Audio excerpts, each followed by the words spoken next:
What was your take on Ilia's performance, and do you think that he gives Islam a run for the money as pound for pound right now? Yeah, it's interesting because, you know, he did exactly what he said he's going to do. He is an absolute complete fighter. You know, stand up is beautiful, ground, grappling, everything. Yeah, this kid's a star. From a punching power standpoint, you know, he knocks out Volkanovski, Holloway, and Oliveira, you know, 3 amazing fighters in a row. Is he the hardest hitter pound for pound that the UFC has ever had?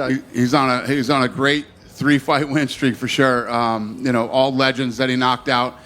I don't know. I don't know where he sits pound for pound punching power, but, you know, moving up a weight class like that and doing what you say you're going to do in the first round and the way he did it is very impressive.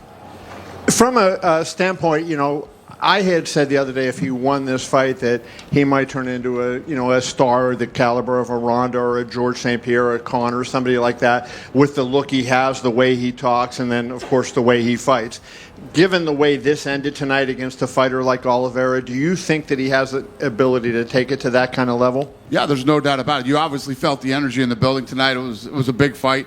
And, you know, again, to go in and say exactly what you're going to do and then do it in the way that he did it is impressive. Dana, Ilia, after the fight, you know, he called in Paddy Pimblett and brought him into the cage, and they had to face off. Obviously, they've got a long history together.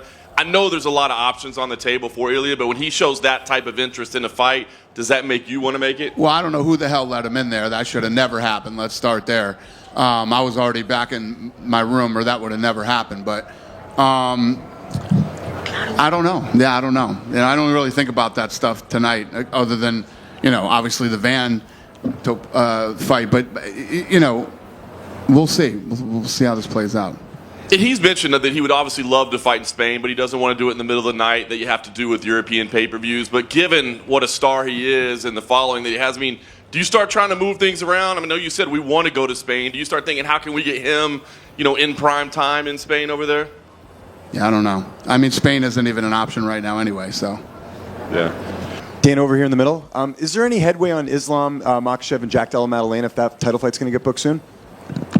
I'll let you know when we get it done. And just kind of piggybacking off that, obviously with Ilia's win, you know, everyone's really excited to potentially see a future fight with him and Islam. I know that's the fight that people wanted.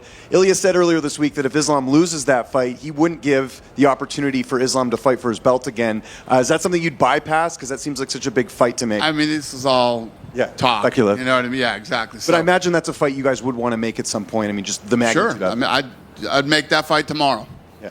Yeah. Or Tuesday, I guess we could say. Quería preguntarte por la figura de Ilia Topuria. Tengo los números de cómo de seguida ha sido la pelea. Ha sido a las 6 de la mañana en España y los números son equiparables a un partido del Real Madrid, el mejor club del mundo, un partido de Rafa Nadal, uno de los mejores atletas de la historia del deporte, una carrera de Fórmula 1. Me gustaría saber qué significa eso para vosotros, para la UFC, que sea un atleta tan importante, una superestrella en España y a nivel mundial. Gracias. So he's saying he got the numbers from... Yep. ¿Tienes los números? You're good. Dijiste que... Well, if it did those kind of numbers, obviously I'm thrilled. And yeah, we know that he's big over there and that people care. And like I said earlier, you know, tonight, if you look at what he's accomplished in his last 3 fights, tonight was like his big coming out party. He moved up to win another title and did it in spectacular fashion. I mean, you couldn't do it any better. Like some Ali shit, saying I'm going to knock him out in the first round, and viciously knocks him out in the first round. Yeah, I think tonight was his big night. We have a star in our hands. Volkanovski KO, Holloway KO, Oliveira KO. Is Ilia Topuria the best fighter in the world? Does he deserve the #1 pound for pound? You guys determine who the #1 pound for pound is. No, you. No, you. If I did, John Jones would be the #1 pound for pound fighter in the world. If I did, it would be Ilia Topuria. Well, there you go. You do it, so good luck. And Spain, Dana. Yeah. I know it depends on the new TV contract, but, you know, Ilia Topuria wants to fight on his country. All our country wants Ilia Topuria to fight there. So do you think 2026 Spain is going to be a reality and UFC is going to go there? It is the goal. It's what I mean, we've been trying to get into Spain for a while here, but yeah, hopefully, that's what I want to do. We'll see if we can get it done. You think Bernabeu or Arena? I don't know. Let's see what's available, and let's see what we can figure out. Is it a promise go to Spain or not? Is what going to Spain? Is it a promise? Is it a promise? You're promising you're going to Yeah, Spain? I promise I'm going everywhere. I was just in Azerbaijan, Baku.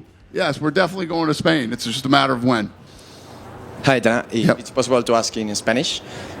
Ilia Topuria siempre habla de que es un peleador que representa la nueva generación de peleadores en la UFC. Obviamente han pasado muchas leyendas por la compañía, pero parece que él es algo único, un peleador que nunca hemos visto, que domina todas las áreas del juego. Y él siempre lo dice, ¿no? Que es un peleador único. ¿Compartes tú esa opinión? Porque al final tiene 28 años, parece que aún no ha entrado en su prime físico. ¿Dónde le ves al techo a Ilia Topuria? Yeah, like I said tonight, I mean, he solidified himself tonight as a superstar. If you look at the 3 knockouts that he's coming off over absolute legends, yeah, I mean, I would have to agree with him.